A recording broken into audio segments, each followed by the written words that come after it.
What's going on, guys? Spud here, and welcome to a brand new Life is Strange video on the channel. So, we've obviously done this with The Walking Dead, and we've done the first part of this with the Life is Strange franchise as well. But we are going to be doing our now top 10 most hated Life is Strange characters, and this will include Life is Strange 1, Before the Storm Farewell, Life is Strange 2, Life is Strange True Colours, Life is Strange Wavelengths True Colours DLC, and Life is Strange Double Exposure. If you do enjoy this, please do like and subscribe the video as well. If you do celebrate it, I hope you all had a really good Christmas and have a fantastic New Year. This is the last video of 2024, and do you know what? For YouTube, I'm pretty happy with how this year went. Obviously, that Walking Dead video with Clem in the barn did carry the channel in terms of bringing in new subscribers, but we obviously started the roundup as well this year. Um, and obviously our most viewed video has 215 views, so massive thank you for that.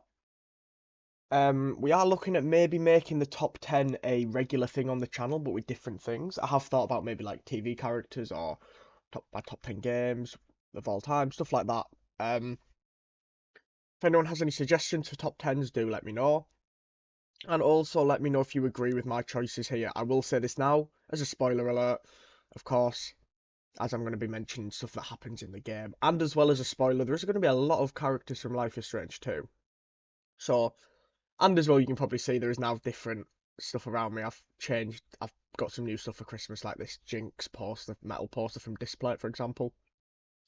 Anyway, enough about me. Let's get straight into it. So, at number 10 is Meryl from Life is Strange 2. Obviously, he's only in episode 3. You see a picture of him in episode 4 when you're in the hospital.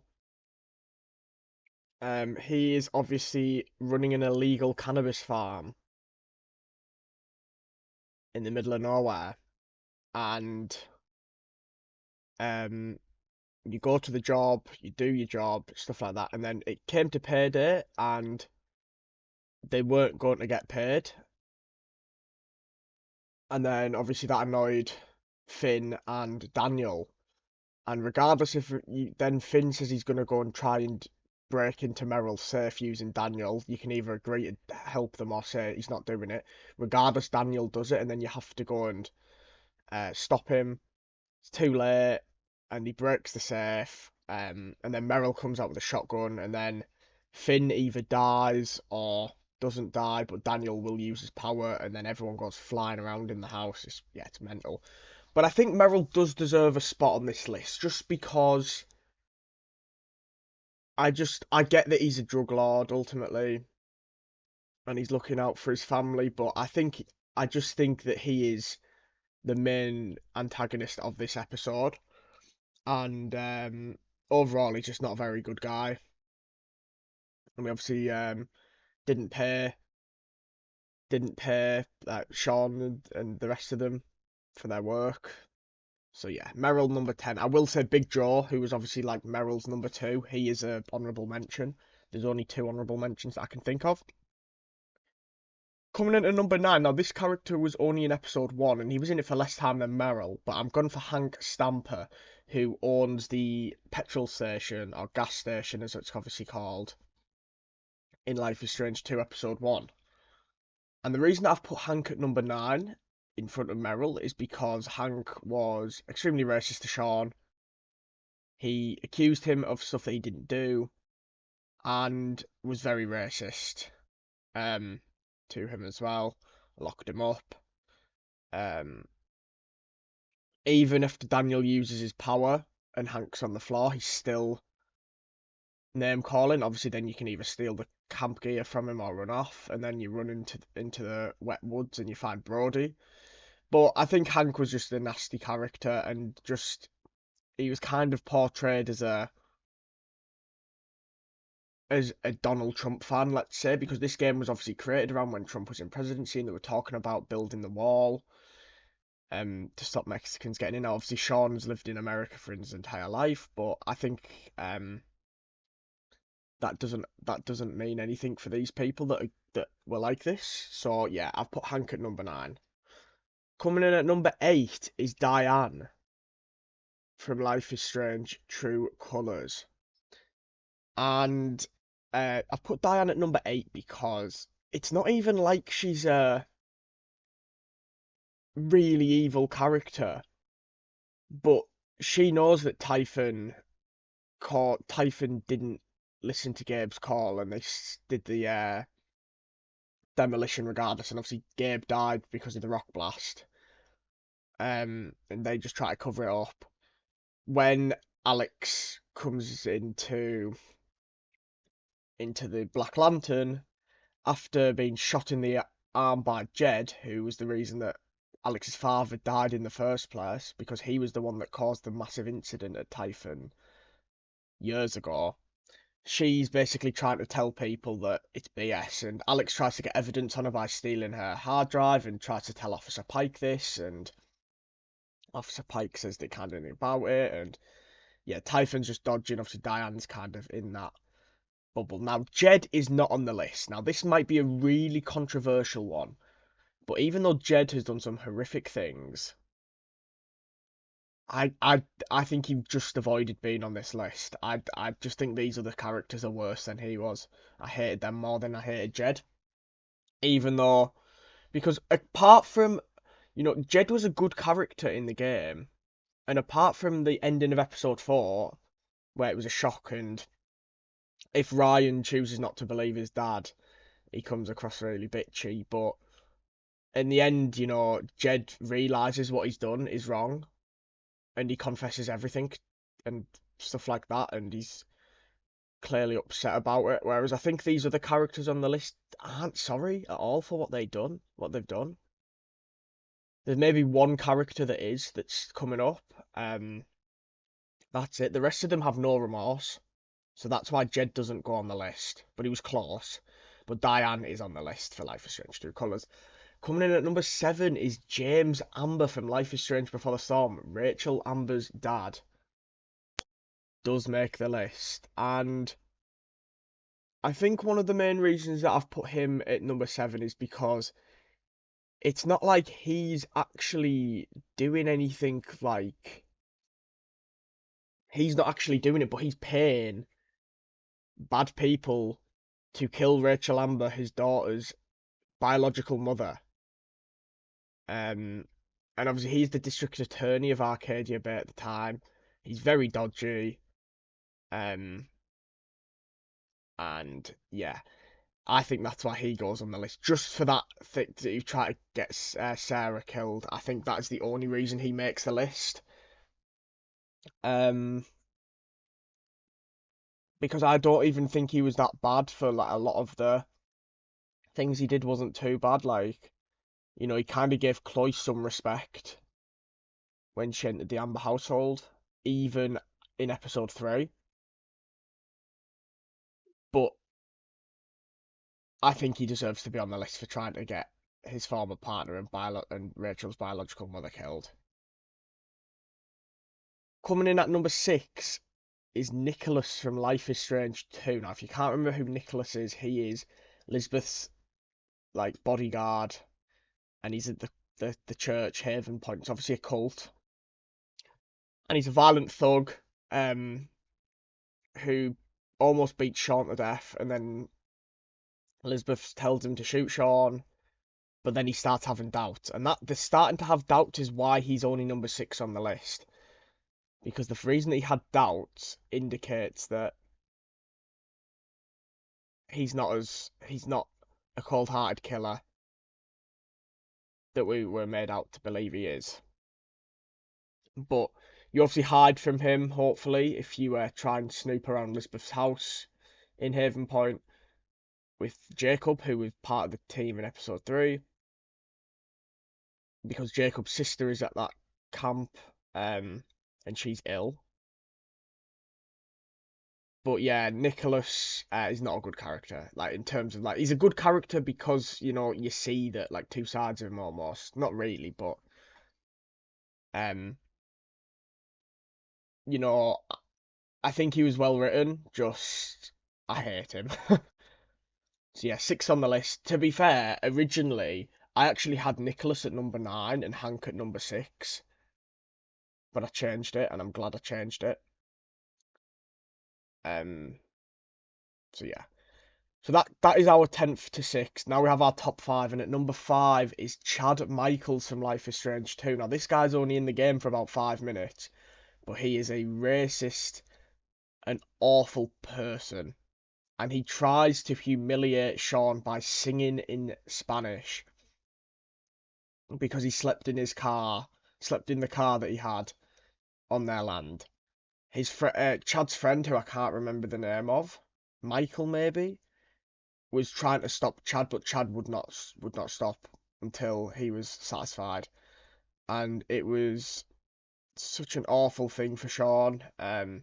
He was hit as well. This guy is a scumbag, like a scumbag, and he was only in the game for about 5 minutes, and he's number 5 on my list. If this guy was in for a full episode, he'd probably been in the top 3. If he was in for most of the game, he'd probably be number 1. Yeah, awful person. There isn't really much to say about him because he was only in the game for 5 minutes, but he's number 5. Number 4, we finally have someone from Life is Strange 1, and it is, of course, Nathan Prescott. He's also in Life is Strange Before the Storm, but his character in Life is Strange Before the Storm is nowhere near the character that he is in Life is Strange 1. So in Before the Storm, we'll talk about Life is Strange 1 first, because that was the game that came out first.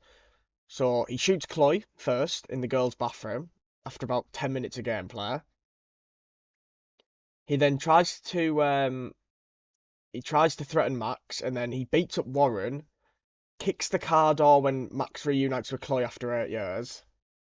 No, 5 years. 5 years, sorry, not 8. I'm thinking of Lily and Clementine from The Walking Dead. 5 years, and he kicks the door and then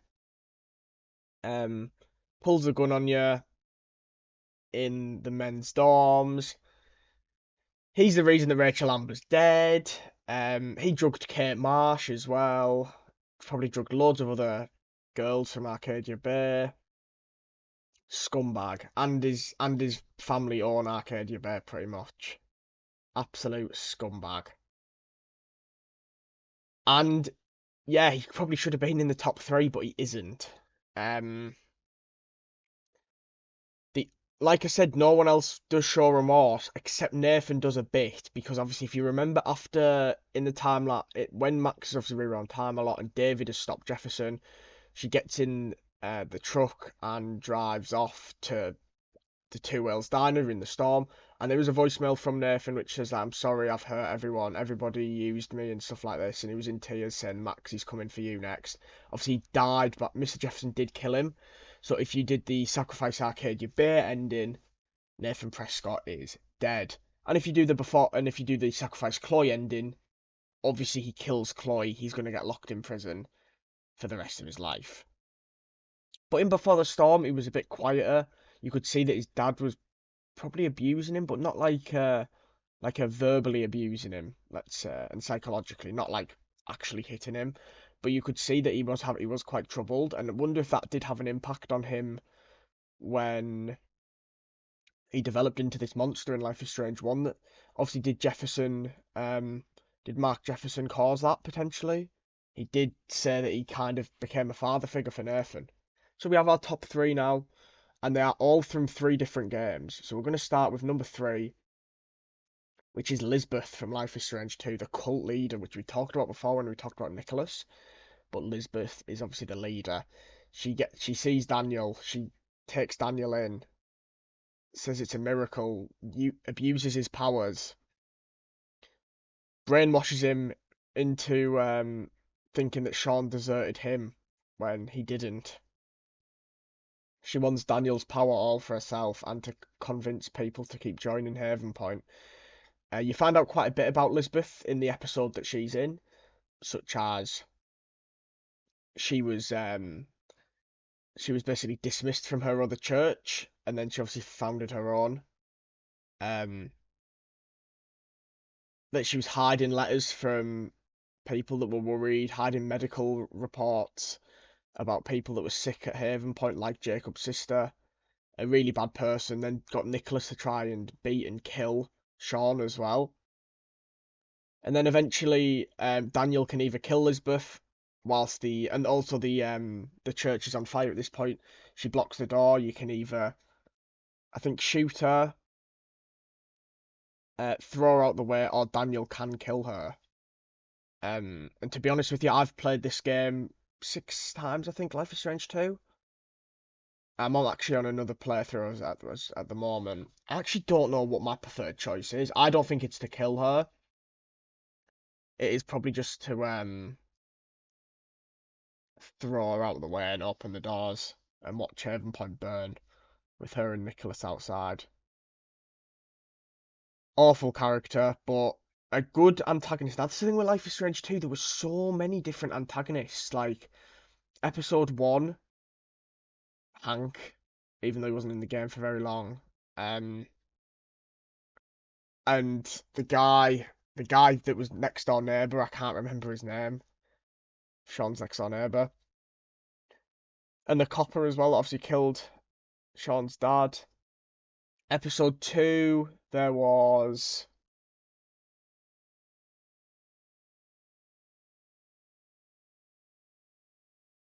really an antagonist in episode 2, to be fair. I mean, you could say maybe the tiger or the big cat that killed Mushroom, but that's about it. Episode 3, Meryl, Big Joe. Episode 4, Chad, Lisbeth, Nicholas. Episode 5, the vigilantes that killed, that shot Daniel, probably. I've probably forgotten someone, but anyway, number 2, Damon Merrick from Life is Strange Before the Storm. Yeah, Damon was a real piece of shit. Let me tell you that if you've not played Life is Strange Before the Storm. The kingpin of the area. He was ahead of Frank Bowers. Frank actually ends up killing him, we believe. He stabbed Rachel Amber after she hit him first, but regardless, she stabbed her in the arm. He was the one that was paid by James Amber to kill Sarah. Um, he attacks Chloe when Chloe tries to help Sarah in the barn. Obviously, that's when Witches plays, which is my favourite piece of music song from the entire Life is Strange franchise, and was first on my Spotify Wrapped. And yeah, he's just a bad person, has no respect for anyone. Injects Sarah with a drug even though she's been sober for so long. Yeah, a real piece of shit. And obviously working with the DA as well. No. So Damon goes at number 2. Now number 1 is so obvious. Like it's in the center of the thumbnail. It's obviously fucking Jefferson. Who else would it have been? Mark Jefferson. My most hated character in the franchise, but the character was executed very well. Like let's not say this. I'm not saying that it was a bad character like how it was written. Superb. The just the art teacher the photography teacher, sorry, that Max was really happy to have as a mentor.